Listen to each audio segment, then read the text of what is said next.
तर आपण ही दृश्य पाहतोय, पुण्यामधली ही दृश्य आहेत। पुण्यामध्ये पोलीस भरती विरोधात आंदोलन केले जाते।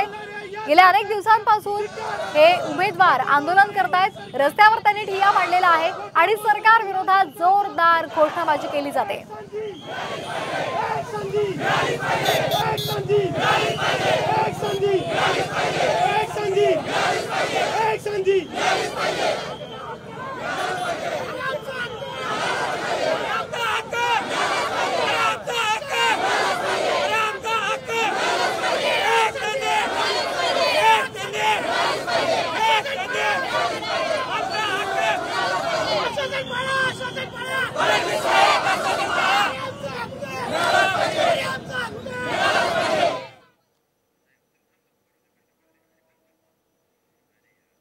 आपण पाहतोय पुण्यामध्ये युवक काँग्रेसचं आंदोलन सुरू आहे।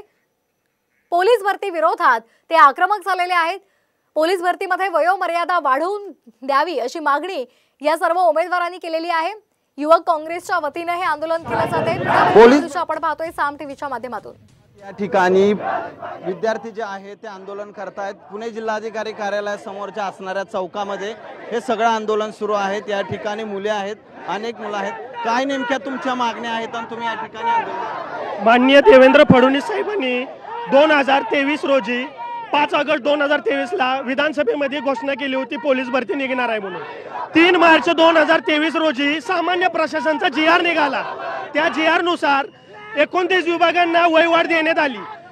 13 डिसेंबर 2023 रोजी विधान परिषदेमध्ये देवेंद्र फडणवीस साहेबांनी घोषणा केली, या मुलांचा आम्ही नुकसान होऊन देणार नाही। 31 डिसेंबर 2023च्या आत ही पोलीस भरती काढतो। ती 31 डिसेंबर 2023 पर्यंत हा GR लागू होता। तुम्ही भरती काढली 2024 ला, भरती आहे 2022 आणि 23 ची आणि वयगणना 2024 ची करत आहे। मग हा अन्याय या मुलांवरती झाला नाही का?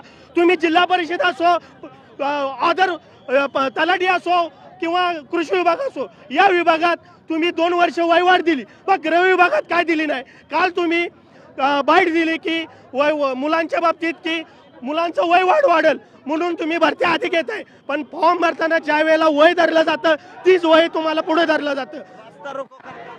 आम्ही याच्यासाठी करतोय, आम्ही कुठल्या सरकारच्या विरोधात नाही।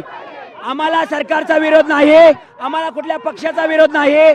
आम्हाला फक्त या 22-23 या भरतीमध्ये एक फॉर्म भरण्याची संधी मिळावी, आमची एवढी एक साधी मागणी आहे, ती आम्हाला सरकारने मान्य करून द्यावी। आमचा हक्क आम्हाला मिळालाच पाहिजे। भरती 2022 ची आहे, 2022-23 च्या हिशोबाने तुम्ही वयवाढीचा नियम लावा आणि आम्हाला आमचा हक्क द्या। आम्ही 4-4, 5-5 वर्ष झाले भरतीची प्रॅक्टिस करतोय। आमच्या बहिणी